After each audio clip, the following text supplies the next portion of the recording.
कारण ये है कि बसपा आती ही जब चुनाव आते हैं, उससे पहले उनके ना कार्यकर्ता कहीं दिखाई देते हैं। बस अपना 4-6 लोग मीटिंग करते हैं। उन्हीं की जो धार्मिक काम कर रहे हैं वो इसलिए दूर हैं कि वो ये नहीं कह रहे कि तुम्हें वोट कहाँ देना है, और वो ठीक है अपनी जगह। बच्चे हैं, ऐबदार निकल गए तो उन्हें पीटेगा कौन, सुधारेगा कौन, इसकी जिम्मेदारी कौन लेगा? ज्यादा पढ़ लिख ले, सब समझदार हो गए अब। अरे पढ़ लिख कर ही समझदार होते हैं, अनपढ़ समझदार का होते हैं। सत्ता में आए तो हर जगह मंदिर होंगे, हम नहीं चाहते हर जगह मंदिर होंगे, क्योंकि मंदिर हमेशा अवैध जगह में होता है। मंदिर हर जगह गलत नीति फैलाता है। किसी मूर्ख ने कह दिया कि मजहब नहीं सिखाता आपस में बैर रखना। इकबाल अगर आज होता तो मैं जाके कहता ये मजहबी हैं जो दीवार खड़ी कर रखी हैं, दिया है। लेकिन जब उसे लगा है कि हमारा नेता अब हमसे दूरी बना रहा है, तो जो उसका समाज है, नेता ने 1 कदम बनाई तो समाज अब 4 कदम बना रहा है। फर्क इतना है, बाकी कोई किसी से नहीं जूझ रहा है। कारण क्या है कि बसपा जब चुनाव होता है तब 0 पर सिमट कर रह जाती है? कारण ये है कि बसपा आती ही जब चुनाव आते हैं, उससे पहले उनके ना कार्यकर्ता कहीं दिखाई देते हैं। बस अपना 4-6 लोग मीटिंग करते हैं, उन्हीं की फोटो डाली, और फिर बाद में वो चिकन मटन की पार्टी चलती है, उससे नीचे चलती नहीं है। तो इसलिए मैं कब एलिगेशन लगा रहा हूँ? ये आप कैसे कह सकते हैं? चिकन मटन खाते हैं 2 दिन पहले। अरे पार्टी होगी तो उसके बाद में खाना नहीं होगा, चाय नहीं होगी।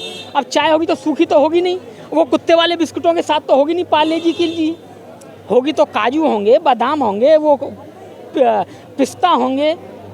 और फिर खाने की बात आएगी तो खाने में वो दाल, और वो तो मसूर की दाल तो होगी नहीं मरीजों वाली, चिकन होगा। आज बहन जी ने क्या संदेश दिया लोगों को? यही कि जन्मदिन आ रहा है, पहले जन्मदिन गरीबों की पार्टी है, पार्टी पैसे से चलती है। नहीं, जन्मदिन तो हर बार मनाते हैं, परिनिर्वाण दिवस भी हर बार मनाते हैं, लेकिन जो सत्ता के लिए संघर्ष होना चाहिए उस पर क्या विचार विमर्श करें हैं? उसके लिए यही है कि जन्मदिन पे पैसा, जितना ज़्यादा पैसा पार्टी के पास आएगा, पार्टी उतनी ऊंची चलेगी। मतलब पैसे से चुनाव लड़ेंगे, पैसे से चुनाव जीतेंगे? पैसा चुनाव फ्री में लड़ा जाता है? नहीं, आप बताओ ना। कार्यकर्ताओं को लगाए, समर्पित कार्यकर्ताओं तो चुनाव क्यों नहीं जीते? आप बताओ ना, चुनाव पैसे में बिना फ्री में लड़ा जाता है? 5 साल क्यों नहीं काम करते हो आप लोग? अरे जब 1 साल में काम हो सकता है तो 5 साल जरूरी है काम करना। आपने देखा है कि चाहे कांग्रेस हो, भारतीय जनता पार्टी हो, लगातार वो फील्ड में रहते हैं। सुबह उनकी शाखाएं लग जाती हैं, लगातार उनके कार्यकर्ता डोर टू डोर करते हैं, पन्ना प्रमुख बनाते हैं। लेकिन आप जैसे लोग या बहुजन समाज पार्टी के लोग काम क्यों नहीं कर पा रहे? कारण क्या है? बीजेपी सांपनाथ है, कांग्रेस नागनाथ है, वो अपना काम कर रहे हैं, उन्हें करने दो। लेकिन हम 1 साल में और जन्मदिन मना के हम जीत सकते हैं, हमें भरोसा है, तो हम उस पर काम करेंगे। देखिए, बसपा के लोग कांग्रेस और भाजपा पर एक तरह से एलिगेशन लगाते हैं कि एक स्थापना का एक नाथ है, लेकिन आप लोग इसमें काम क्यों नहीं कर रहे? क्यों नहीं लोगों को जगा रहे हो घर घर जाकर? मैं क्यों जगाऊं? नहीं, क्या आपकी ड्यूटी नहीं है? मैंने धम का ठेका ले रखा है, धम के लिए जगाऊंगा। मतलब राजनीति जरूरत नहीं है? राजनीति नहीं, मेरे लिए राजनीति जरूरत नहीं है। बिना सत्ता में आप अपने हक अधिकार सुरक्षित कर सकते हो? बाबा साहब ने कहा था जो एनिहिलेशन ऑफ कास्ट में, कि जब तक किसी भी समाज की सामाजिक और धार्मिक जड़ें मजबूत नहीं होती हैं, वो समाज कभी भी हुक्मरान नहीं बन सकता। बाबा साहब डॉक्टर अंबेडकर उसमें एग्जाम्पल दे रहे हैं। और जिस व्यक्ति ने ये किताब 3 बार पढ़ी, यानी काशीराम जी ने 3 बार पढ़ी कहते हैं वो, और वो बदल गए, उन्होंने यहाँ तक ला दिया, तो ये छुटभइये जो हैं ये बिना पढ़े ही कह रहे हैं कि सत्ता आएगी तो हम धर्म स्थापित करेंगे। मतलब काशीराम जी ने एक बुक पढ़ी और परिवर्तन कर दिया, 4 बार उत्तर प्रदेश में मुख्यमंत्री बना दिया। लेकिन आज हम देख रहे हैं कि तमाम ऐसे लोग हैं जो धर्म के क्षेत्र में भी काम कर रहे हैं, बड़े-बड़े आयोजन भी करते हैं, बड़े-बड़े सेमिनार भी लगाते हैं, और ऐसे लोग हैं जो बौद्ध धर्म की दीक्षा भी दिलाते। तो क्या बात है, सामाजिक काम भी हो रहा है और धार्मिक काम भी हो रहा है, फिर भी सत्ता से दूर क्यों? जो धार्मिक काम कर रहे हैं वो इसलिए दूर हैं कि वो ये नहीं कह रहे कि तुम्हें वोट कहाँ देना है, और वो ठीक है अपनी जगह। नहीं, क्या उनकी ड्यूटी नहीं बनती है कि उनकी ड्यूटी बिल्कुल नहीं बनती है। जब राजनीतिक सत्ता में होते हैं तो कौन सी राजनीतिक पार्टी ने, या मैं ये भी कह रहा हूँ बसपा पार्टी ने, कौन से सामाजिक संगठन में, अगर बाबा साहब के संगठन, चलो ये तो और संगठन तो मेरे तुम्हारे बनाए हो सकते हैं, क्योंकि तुम्हारा भी संगठन है, मेरा भी संगठन है। बाबा साहब के संगठन से क्या कभी कहा भारतीय बौद्ध महासभा के लोगों को बुला के, क्या समता सैनिक दल को बुला के ये कहा कि तुम क्या कर रहे हो भाई, हम सब मिलकर काम करेंगे और देश में हुक्मरान बनेंगे? नहीं, यही तो मैं जानना चाहती हूँ। आपने कहा कि जो बौद्ध धर्म के गुरु हैं वो कभी भी किसको वोट करें, क्यों करें? वो जब तो चमचागिरी कर रहे हैं, क्योंकि उन्हें आदेश नहीं मिला, उनकी ठुकाई पिटाई नहीं हुई। उनकी ठुकाई पिटाई कौन करेगा? उनकी ठुकाई पिटाई भी तो तुम ही करोगे। जब तुम्हारा बच्चा नालायक निकल जाता है तो कौन समझाएगा? पड़ोसी पीटने आएगा, तुम पीटने आओगे? कौन पीटेगा उन्हें? उन्हें सुधारेगा कौन? उनकी गलती कौन बताएगा? भाई तुम्हारे बच्चे हैं, ऐबदार निकल गए तो उन्हें पीटेगा कौन, सुधारेगा कौन, इसकी जिम्मेदारी कौन लेगा? ज्यादा पढ़ लिख ले सब समझदार हो गए अब। अरे पढ़ लिख कर ही समझदार होते हैं, अनपढ़ समझदार का होते हैं, अनपढ़ समझदार भी होते हैं, ऐसा नहीं है।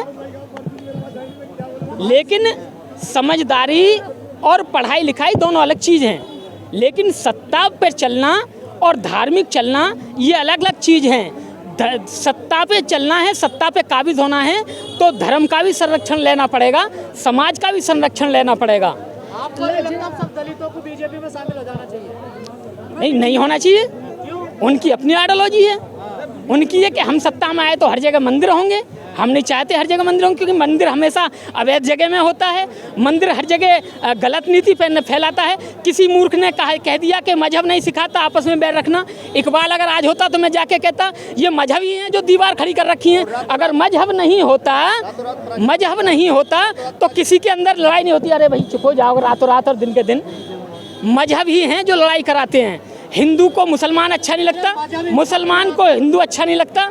मजहबों से ही ये सब सांप्रदायिक दंगे हो रहे हैं। और बीजेपी सांप्रदायिक पार्टी है, धार्मिक दंगे फैलाती है, इसलिए किसी को भी नहीं जाना चाहिए।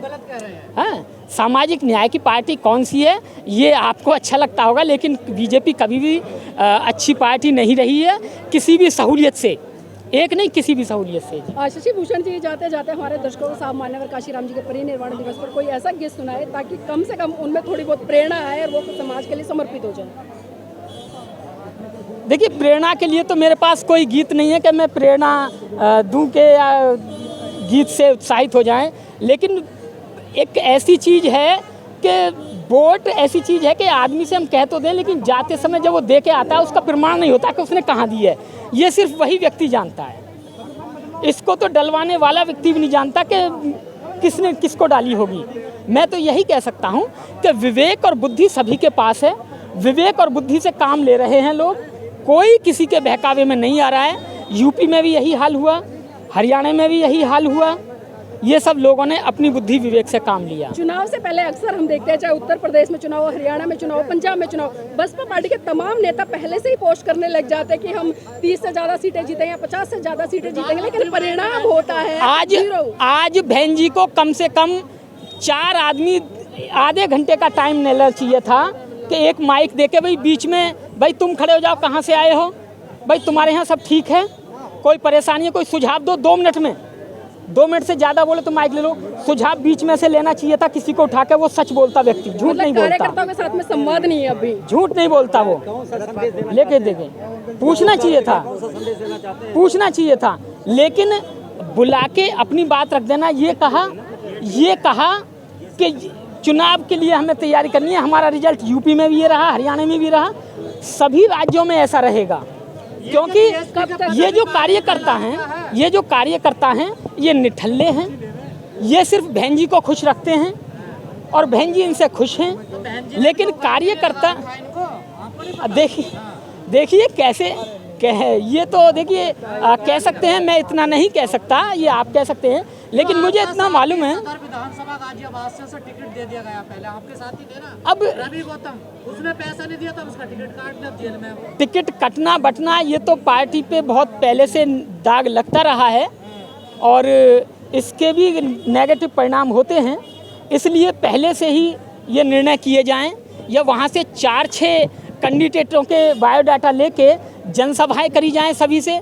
जिसकी जनसभा अच्छी हो उसको टिकट दे दिया जाए। लेकिन ऐसा ना हो, अरे यार ऐसा नहीं कहो कि जिसका माल ज़्यादा हो। लेकिन मैं जब सुझाव मांग रहे तो मैं बता रहा हूँ मेरा सुझाव है। यहाँ किसी और से पूछोगे अच्छा सुझाव तो वो और अच्छा दे सकता है, लेकिन मुझसे मांग रहे तो मैं अपना ही तो दूंगा। अब ये तो जो टिकट देते हैं उनका अपने सर्वे होता है। आपने मुझसे पूछा है तो मैं अपना सर्वे बता रहा हूँ। मैं पार्टी का सर्वे नहीं बता रहा हूँ, मैं अपना बता रहा हूँ, क्योंकि मुझसे पूछ रहे हैं आप। इसलिए टिकट देने से पहले 4-5 बायोडाटा मंगाओ। उस लोग वहाँ जाके 10-5 अपने आदमी भेजो कि वहाँ जाकर ये खोज करो कि कौन सा कैंडिडेट अच्छा है।